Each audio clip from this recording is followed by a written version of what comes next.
Thank you. Now our students are well seasoned. They kind of know what the questions are going to be, and they did a great job the first time. So I'm going to change up the questions a little bit and keep them on their edge. First thing we'll do is have each of the students introduce themselves, tell them what school they're from, and sort of what they're pursuing as far as a field or an occupation as they move forward. So, Shavey, we'll begin with you. Hi everyone, my name is Shavey Williams. I'm the student body president at WSUV Vancouver. I'm majoring in public affairs. I'm minoring in business, sociology, and Spanish. Hi, I'm Ryan Rutledge. I'm currently the news editor at The Independent, the student newspaper at Clark College, formerly the ASCC president there, and I'm studying mechanical engineering. Hi, I'm Waverley. I'm a senior at Mountain View High School in the Evergreen Public School District. When I graduate from high school, I hope to major in biomedicine in college so that I can continue on to medical school to become a doctor. Right now, I volunteer in shadow at the hospital, volunteer for Red Cross, and swim for my local high school. Hi everyone, I'm Donnie Rhoads. I'm a senior at Columbia River High School. I'm also the Associated Student Body President there, and I plan on getting some form of a business degree in college. Great. So once you keep that, Donnie, we'll start questioning off with you. And so, what do you see so far as the positive and negatives of education here in Clark County?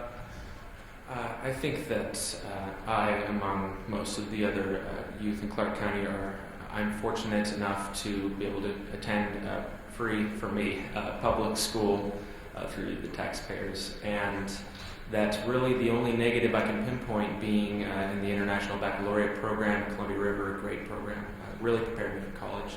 The only negative that I could pinpoint was I just wish that the school day would start a little later. Okay, Waverley? I really like the education that I've received here, both inside and outside of the classroom, and I think that's a huge factor. Like, we learn things not only within our classrooms. I learned computer science and some economics, but I also learned a lot of soft skills like time management and stuff, and that'll definitely help me in the future. I think one of the negatives about education is that although we have a lot of resources in place, not everyone chooses to take them. Ryan? I've been here since 6th grade, and I was lucky enough to be in the Running Start program my senior year of high school. The process of getting from high school to college for me has been really easy, and I only enjoyed it so far. One of the things I was thinking about after we had our last panel was I remember in high school how many students were not engaged, or they didn't feel like them going there was worth it. And I know people, I'm not saying people aren't working on it, but continue to work on getting some of those disengaged students back on track, or find something, whether it be college, technical school, or just going straight to a trade, something that they want to do for a while. I'd say one of the biggest positives about education, or the education I received, is that it's changed how I view the world. So from such a narrow viewpoint as you're young, you get to see more things through education, and being able to take history courses, economic courses, policy courses, really shape the way that I view the world. I can see the outcomes of decisions that are made. I understand that there are long-term consequences or things that will happen because of decisions that are made today, and then I can see using history classes that these are decisions that have been made in the past, and it allows me to kind of predict what will happen in my lifetime. So it's really benefited me in a lot of ways, and I think it's overall really made me a better person, and I feel more empowered with being able to take that next step into the world because I graduate in May.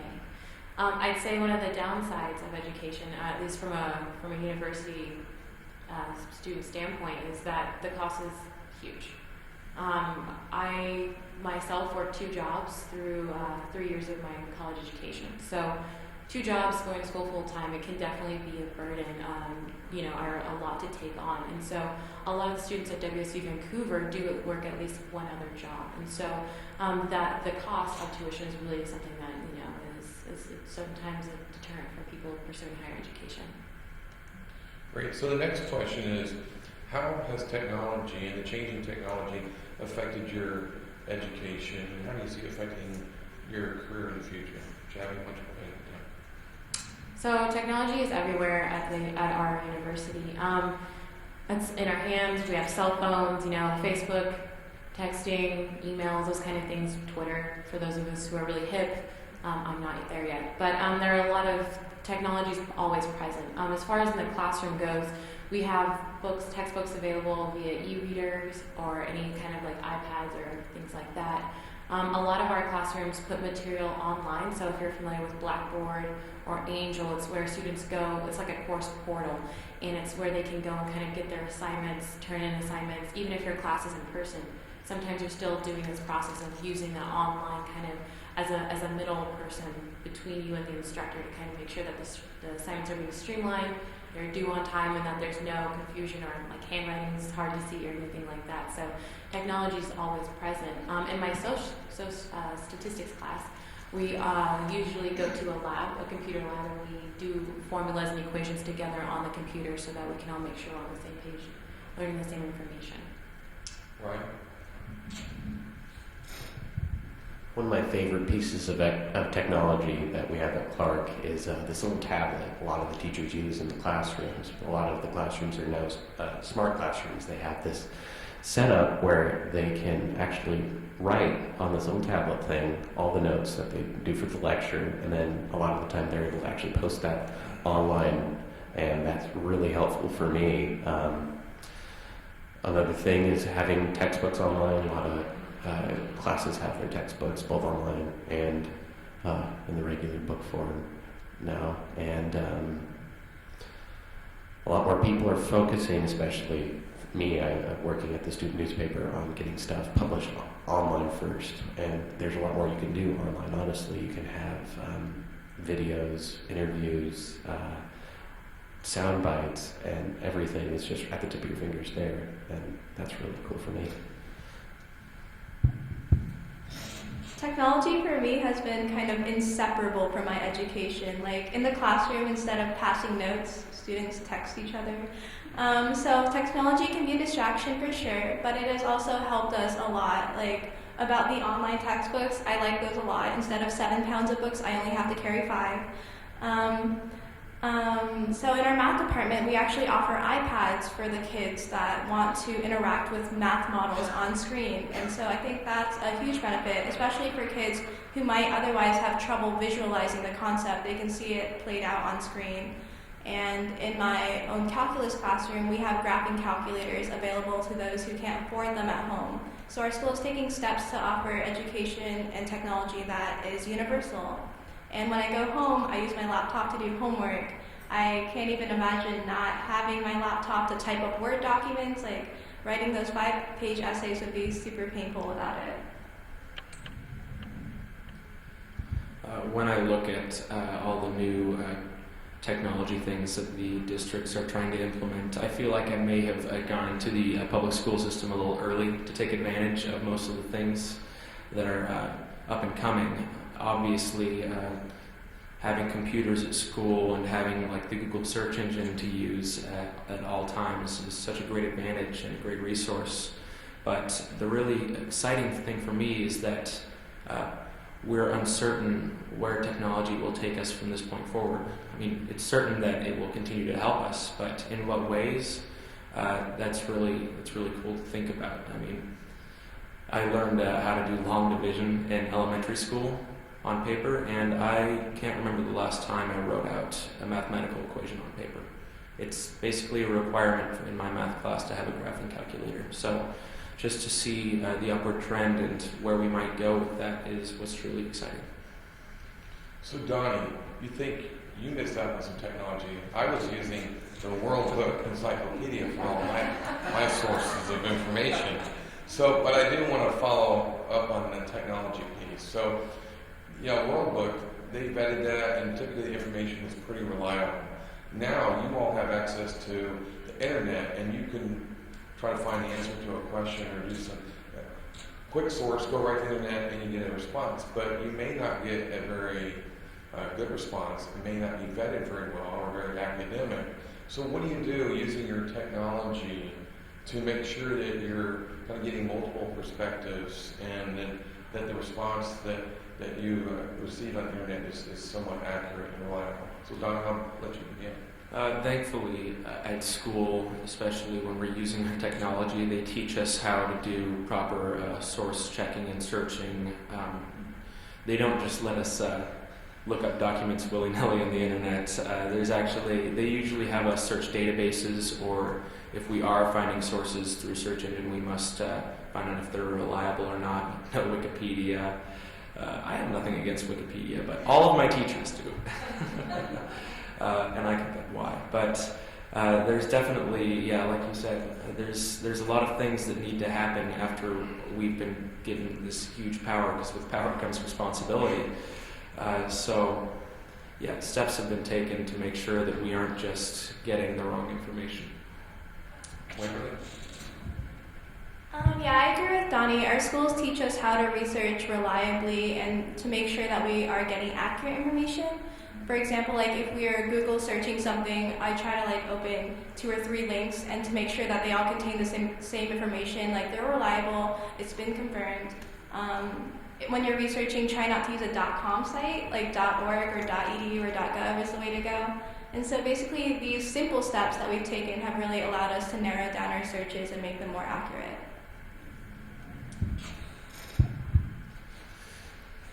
Working for a student newspaper, having really accurate information is one of the most important things that you learn pretty quickly, that you need to get somebody who has some level of accreditation or reputation behind them whenever you're writing something, so you can put that responsibility for the information on their shoulders. When I took English 101 my first year at Clark, we actually had a whole class session dedicated in the library with a library aide going through what is okay and what isn't okay when you're using sources for different papers. And I think that's necessary if you want to have a good backbone with all your students. And if you don't, it's going to definitely be reflected in their grades. But academic search engines and databases are the way to go.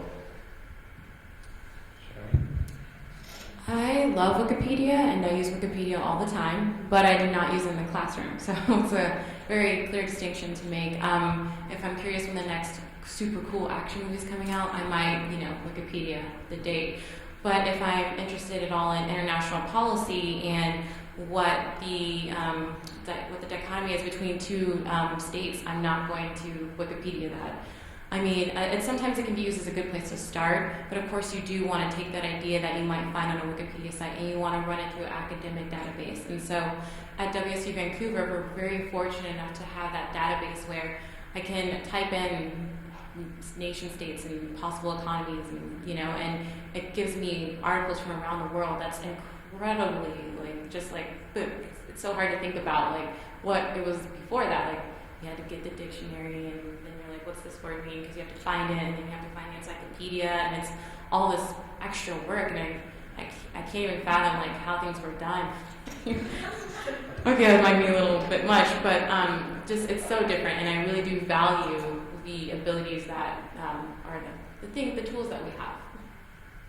So the next question is, do you feel you have enough information in front of you, going through your education, to seek a career field? And would that career field be in the Portland, Vancouver area or outside of the area? So, Shavey? I feel like my college education really has given me the tools I need to look for a job or a career to make the distinction. I've learned so much as far as management strategies and styles and strategic planning, and that's a lot to take on, and history, economics, policy, HR issues. These are all things that we learn, and they don't only make you a good employee, someone who is motivated and driven and willing to contribute to a company, but I think they make you a better person. And so I think with the tools that I've been given, I definitely am ready to look for a career.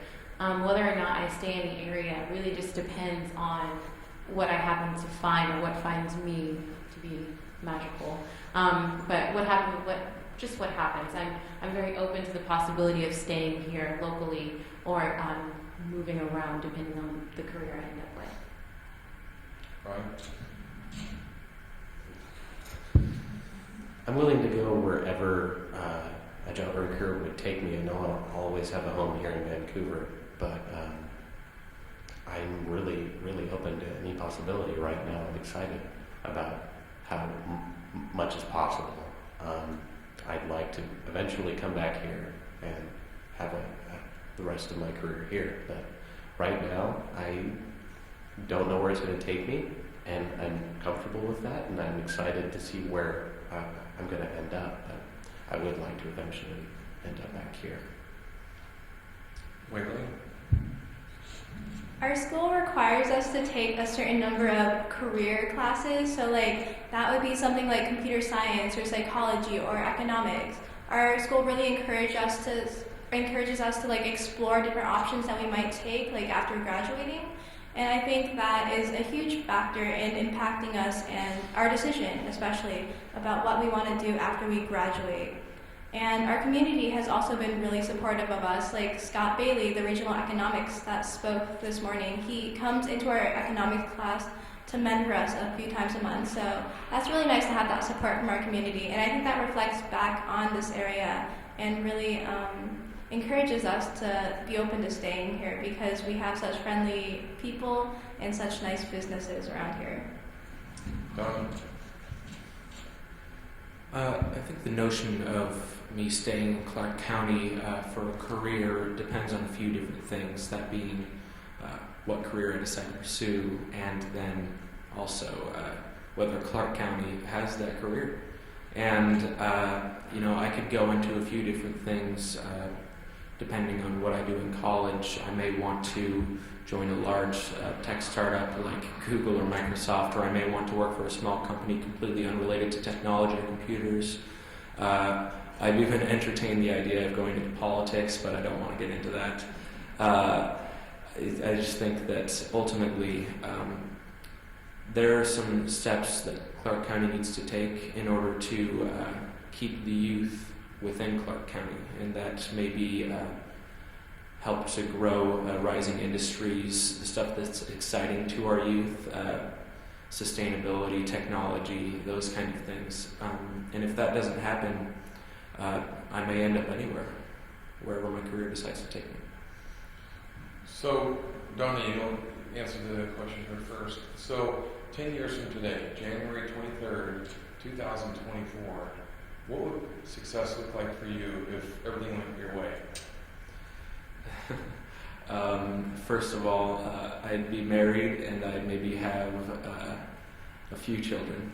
Maybe one. I don't know. He didn't say that when his parents were here. We were trying to get him to talk about the children, but he didn't want to do that. He's doing it now. And I see myself in, to be non-specific, a supporting career that provides steady income, and it's a career that I would love and that I would love working in, and just being a member of a growing community that is loving and supportive and friendly. That's what I see success as. Waverley? 10 years from now, I hope to be right out of medical school as a newly graduated doctor. And I mean, ideally, I wouldn't have piles of student debt, but it'll probably happen. I hope to be married, maybe. But I know that just as long as I'm happy with my career, as long as it fulfills me, and I'm making my path, like if I'm making enough money to sustain myself, I'm sure that's what'll count for success for me. Family is really important to me, too. I'd like to at least have started a family by then, but I learn by doing. I'm really tactile. I want to be able to take as many opportunities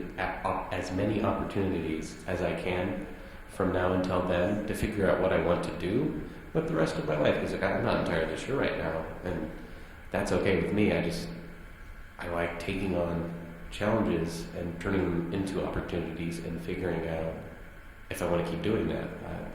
Last year, worked in student government. I sort of liked that. This year I'm working in the student newspaper. I'm pretty sure I like this too, but I want to be able to do a lot of different things, and probably by then I would want my career to be concrete and figured out. But I would want to have that stability and start a family by then. I would like to start a family, and I'd like 2 dogs. The dogs are super important. No, I made the joke in the first panel that I just needed the 2 dogs and I'd be fine. On a career side of things, I'd like to be working for a company or in a job that really pushes me to do my best and to every day strive for the next big thing. That's always kind of going at fast pace, that allows me some autonomy to have some say in the direction of which I think this department or company could go in. And so I'd like to have a job that would provide me those options. And I'd like to have my master's already under my belt, either wrapping up or still pursuing law school, and hopefully working for a company that values my education and my continued development as a leader. So as a follow-on, what do you see as the biggest obstacle to you, in front of you, that would stop you from achieving the success you look for in 10 years? Well, money is always a big factor, especially for a graduating student. The reality of the situation is a lot of students take on considerable amounts of debt to invest in their future. And so paying off those loans is something that really might be a big factor in the decisions that I make. So really the money is a big thing. It all comes down to, can I pay these commitments that I've made? And how can I do that? What allows me to do that? So that's going to be one of the challenges that I definitely have to be aware of. I'd say another thing is that from what I've heard from the students is really not just being in that survival mode of, I just have to get a job, any job will do, and I'll stick with this job forever. Like, that's maybe a surprise to some, but that's really the reality of the situation when you're graduating and people are telling you the economy's, maybe struggling, and it's not. Our productivity's up, but job growth is down. And so those are things you have to consider, that students are just looking for a job. And I'd say that's a challenge, because you don't want to just take any job where you're not happy, where your work isn't valued. You want a job that's going to really help you flourish. And I think that's a challenge, being able to say, okay, this is a good starting point, but being able to move forward from that is often a challenge for the surprise. Right. I think you're going to hear a lot about tuition and student loans with this question. I'm really scared of the amount of debt that I'm going to have by the end of my college education. That's part of the reason why I'm at Clark College right now, because it's going to be much easier for you to go to a school that doesn't have several $1,000s a year tuition. Thinking about what Shavey said, being able to really find a career, not just a job, that's something I hadn't given too much thought about. I'm glad I'm here today listening to everybody and their ideas. I really would need to consider that too. I'm not entirely sure right now if I'm just looking for a job later or a career. And I definitely need to work on that. But student loans and tuition, big one for me. I'm going to have to go with money and tuition also. No matter where we end up after high school or even like community college or a 4-year university or a graduate school, all of that takes money, and that's money that we as students don't have. And that forces us to take out loans. And it might, theoretically, we should be able to pay off these loans eventually, but soon into the future, like 10 years from now, a loan might be the thing keeping us from creating a family or buying a new house or making those investments for a better life. And if we choose to take the path where we pay off the loans as quickly as possible, then we're just restraining ourselves to a job that's it's only money and doesn't provide fulfillment to us. I think I'm going to have to stick to the trend of both this panel and the last one too. Money is definitely the biggest obstacle. It basically dictates almost everything that we do. I mean, even if we get accepted into the best colleges, sometimes we can't pay our way through them. Or if we want to, like Waverley said, take the next steps towards making a family or buying a new house. Money dictates all of that, and especially in this unstable economy and the forecast for what our future is going to look like, money is probably going to be the biggest part of our decision making, and that's sort of unfortunate, but it's the reality. So as you look into the future, what type of job do you see yourself working in? Would it be with a big corporation, big company, a small company, working for yourself, your own business as an entrepreneur, or does it matter to you right now? I think there are advantages and disadvantages to each one.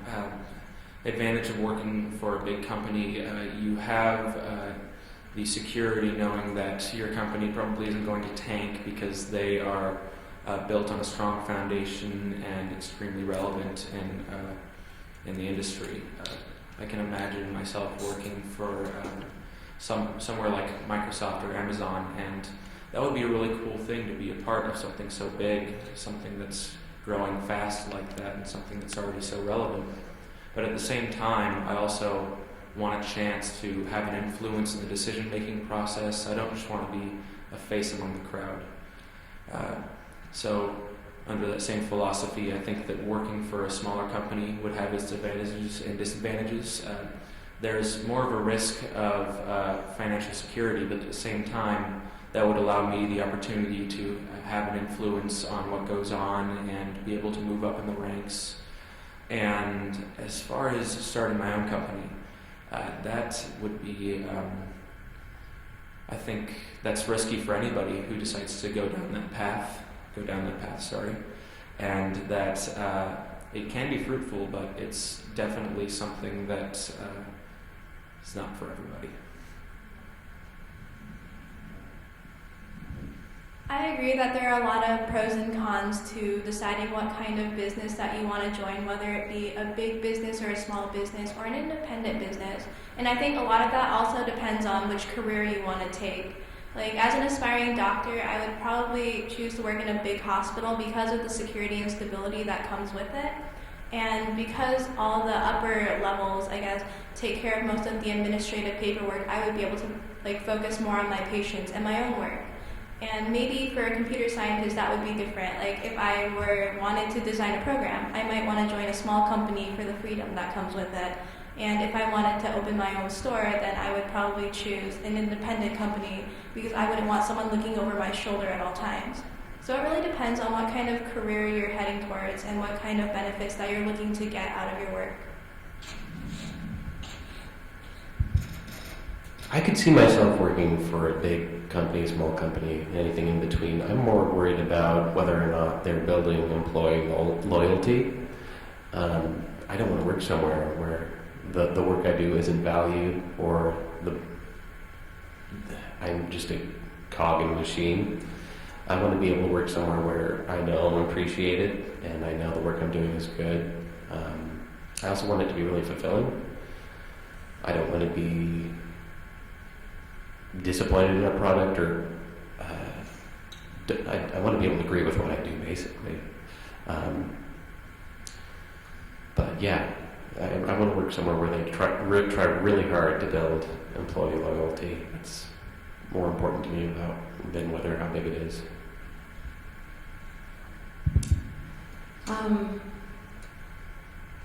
I can't do the option of working for myself because my boss would be really demanding, so I have to pass that one up. But as far as big or small companies or corporations, I'm fairly indifferent to where I end up working or how that falls. And the question for me would be more private or public sector, just because of my major and things I studied. But so long as they're building up their employees like that, I think sometimes people underestimate the value of showing your employees that it's important, that they feel valued and that their opinion is heard and that the work they're doing is contributing to the company at large. And so that's really one of the key things I'm looking for. And I think if that's on a small scale or a large scale, somewhere in between, so long as that's a pivotal factor in the organization, I'm happy to work there.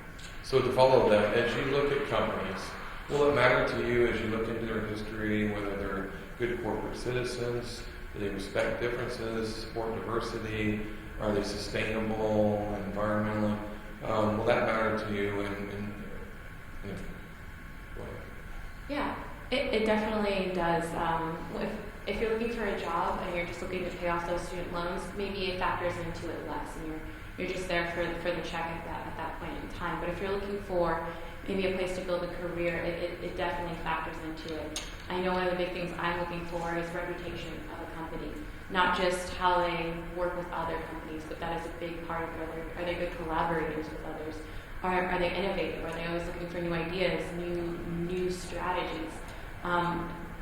Really how they treat their employees, that is a critical thing that I think will determine a big chunk of my decisions. Because if at the end of the day I'm unhappy with the job I'm doing, that means that I won't be giving it 100%. That means that I could just show up and just sit there and they'd be like, oh, just another face. And so that's definitely not what I'm looking for. So sustainability, of course, is a part of that, but it comes down to the reputation that the company has, local or large-scale corporation.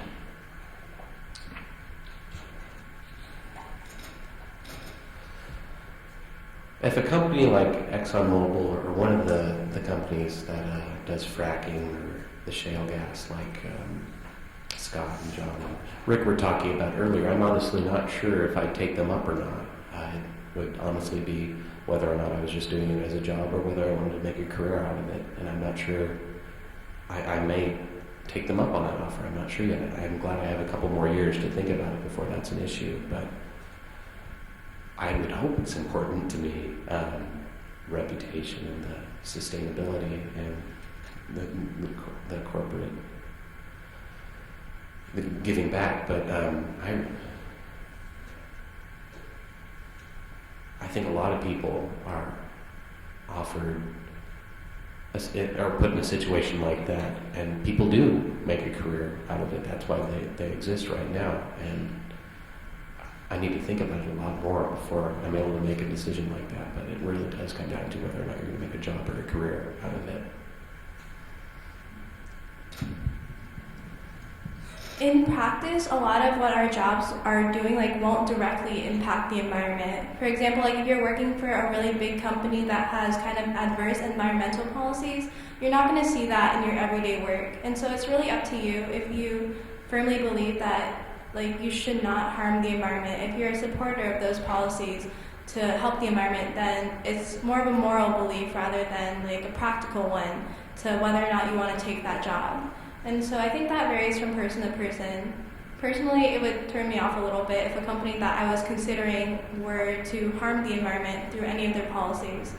And not only does what I do affect my company, but what my company does also affects me through their reputation and what people think of it. For example, Dove right now is doing a lot of social campaigning. I don't know, have you seen the naked women? Or not the naked women, but the beautiful women. And I think if you're a part of that, it makes you feel good to be a part of that. Whereas if you were a part of BP 3 years ago, you would have been ostracized, oh no, oil spill, that's not okay. And so it depends on how you want your company to reflect back on you as well as what you want to give to your company. I think there's a definite conflict and contrast between,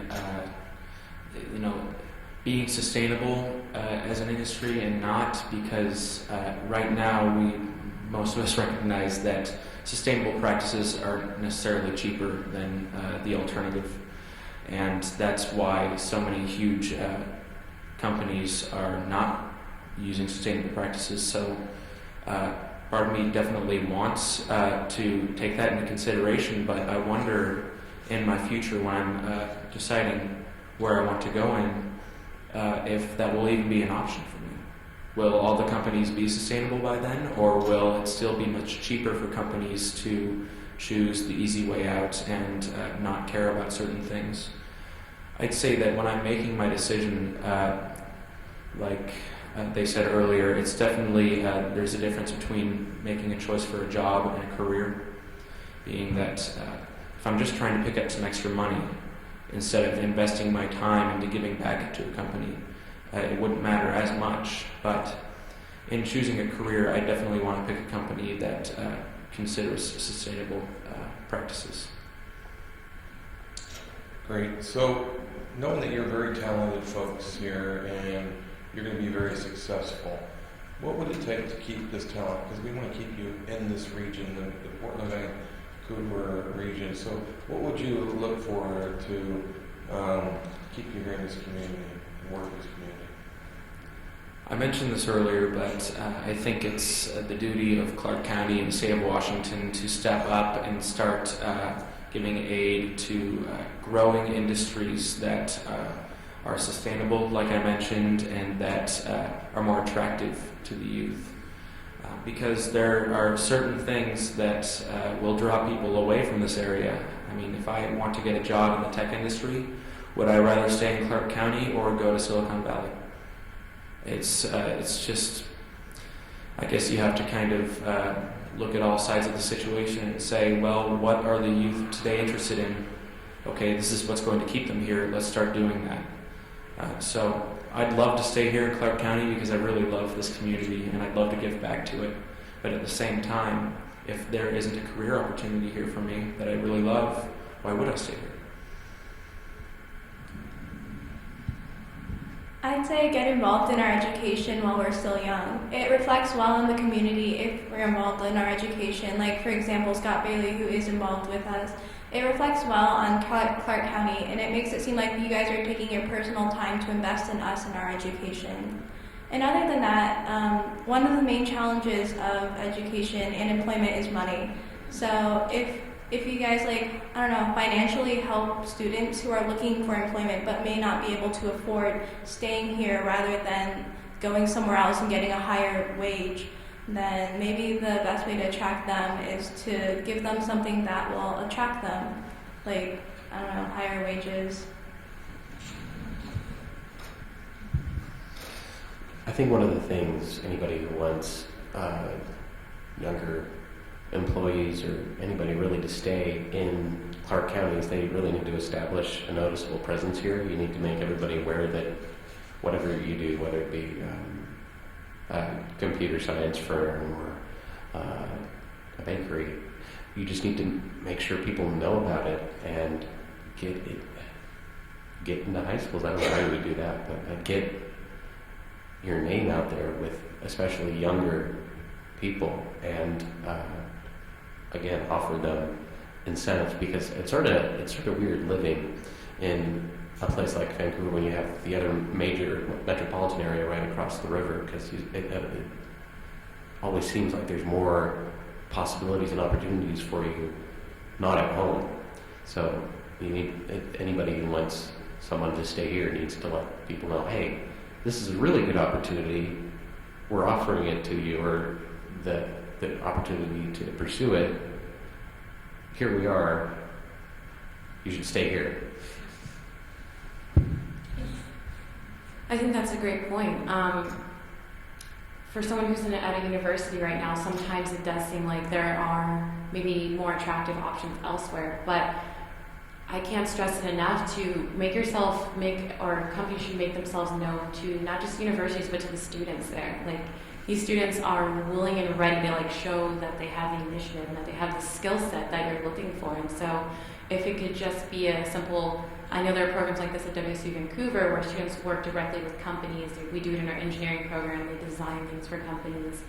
We do it in our PR program, I guess you could call it, and they literally market for companies. And so that's amazing. Those opportunities, if could be, just expanded to different programs, would be, I think, really rewarding for the company. And I think people would stay here because they've seen that there's a job here for them, or there's a company here for them, that there's something that they can invest in as well that's local. So I think that relationship will go a long way.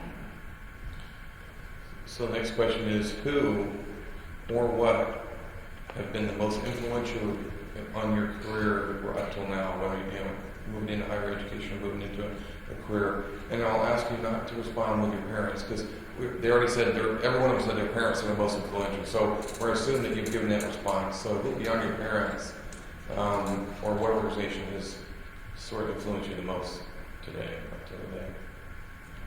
So for people who have influenced me that aren't my parents, I have to say two of my advisors, my student government advisor, and then I worked in the Office of Student Diversity at WSUV Vancouver, and my boss, Paula, is amazing in my development.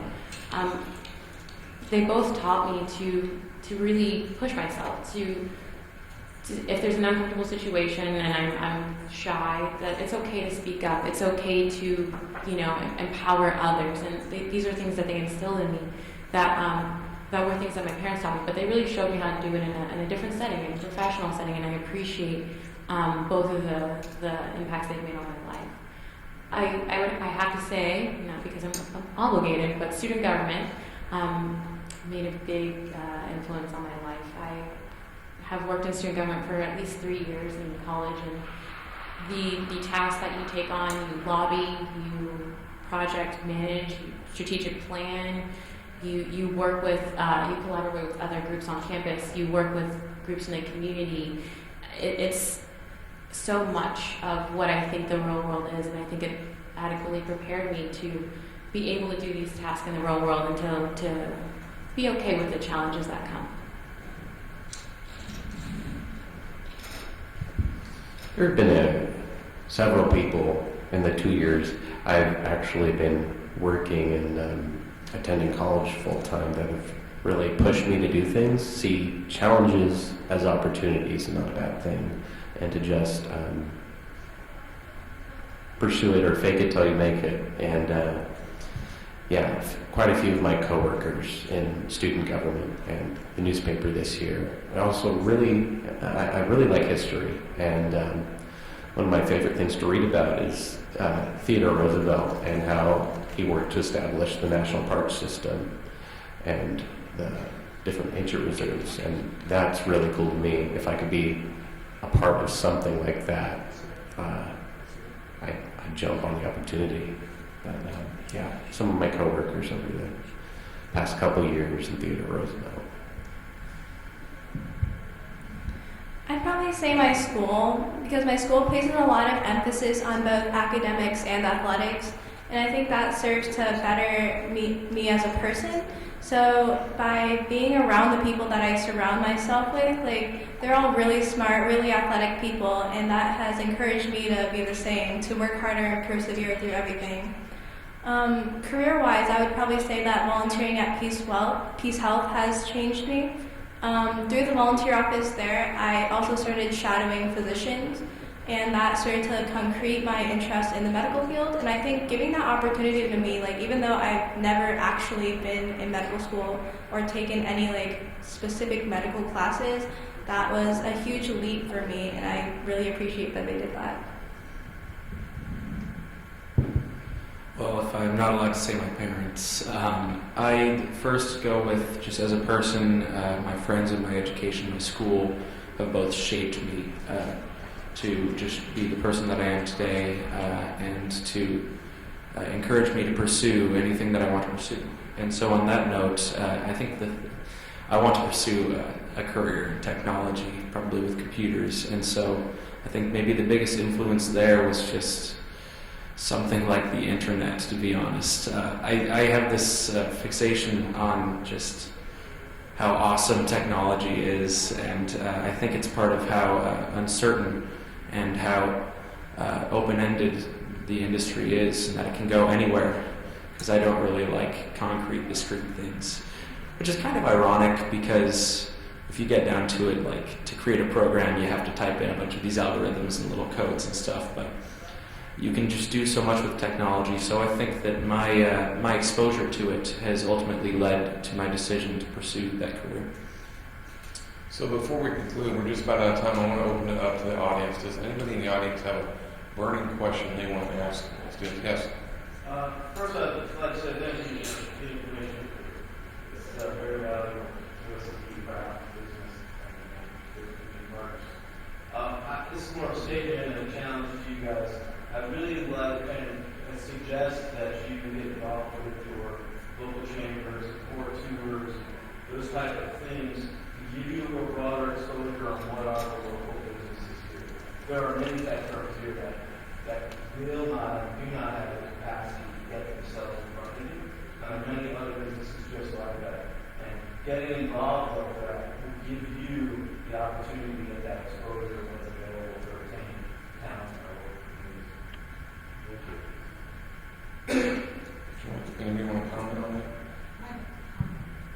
All right, Rowan. Just briefly, I think I'm so encouraged because my future is in really good hands. Yeah. Thank you. Yes.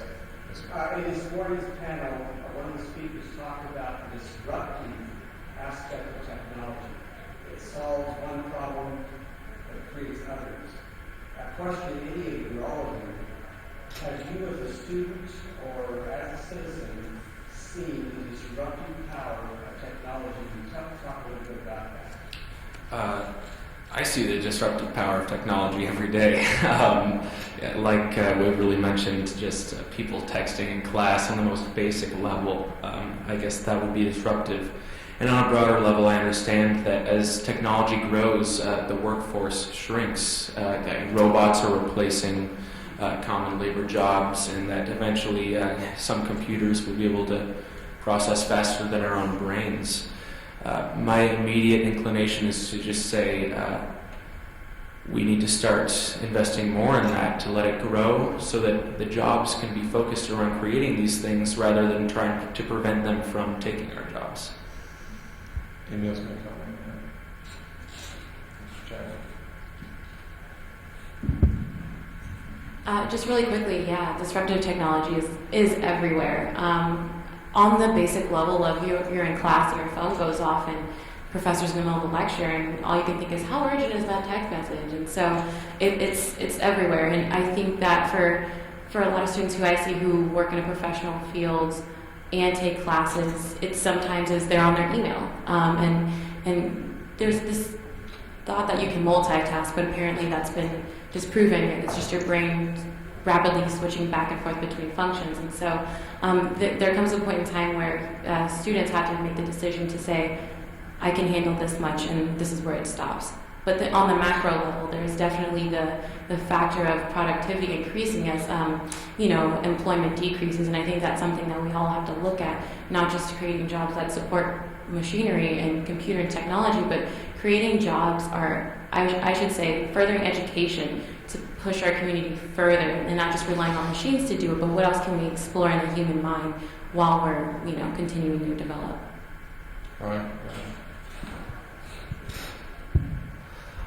This has been happening since we stopped being nomadic people and started figuring out, we can put these things in the ground and grow food, and so we don't need these people to hunt and gather anymore. And I think as long as you have creative, collaborative minds working to figure out, this doesn't really work out so much somewhere, so what else can we do?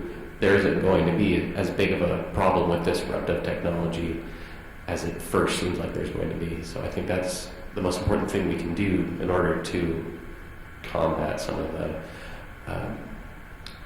bad things that come with the disruptive technology as we advance. Just make sure people are able to collaborate and use their different ideas to make something completely new.